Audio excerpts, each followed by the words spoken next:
আজ আমাদের গ্রাম বাংলার ঐতিহ্যবাহী মা মনসার রান্না পূজা। সন্ধ্যার আগেই ঝিমঝিম করে বৃষ্টি পড়ছে। এরই মাঝে মেজো ঠাকুমা মনসা মন্দির ও তুলসী মন্দিরে জ্বাললো ধূপ, বাড়িতে সন্ধ্যা প্রদীপ। নমস্কার বন্ধুরা, আমি কৌশিক। ব্লগিংটা ভালোবেসেই করি। বেশ কয়েক বছর আমার মেজো ঠাকুমাই মা মনসার রান্না করছে, তাই সকলেই রান্নার সমস্ত কিছু দিয়ে এসেছিল মেজ ঠাকুমার কাছেই। এদিকে আমাদের সবকিছুই কাটাকুটি রেডি রয়েছে।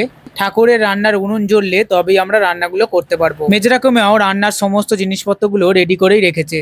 তার আগেই মনসা মন্দিরে জ্বালা হয়েছে ধূপ, বাড়িতে বেজে উঠেছে শঙ্খ এবং মেজ ঠাকুমার খোলকর্তাল বাজিয়ে কিছুটা ইষ্টনাম। অবশেষে সেই সুন্দর মুহূর্ত, জ্বলে উঠল রান্না পূজার রান্নার উনান। কিছু ঐতিহ্যকে ধরে রেখেই এসেছে আধুনিকতার রেস। আগেকার দিনের সেই মাটির থালা, মাটির হাঁড়ি এবং মাটির উনুন আজ আর নেই, তবে কলা পাতায় খাওয়ার সেই ঐতিহ্যটা আজও রয়ে গিয়েছে। এদিকে ঠাকুরের রান্না শুরু হতেই আমাদের রান্না বান্নাও শুরু হয়ে গিয়েছে। রান্না পূজার নারিকেল ভাজা, নারিকেলের জল দিয়ে সজনে শাক ভাজা আর এই ওলের বড়া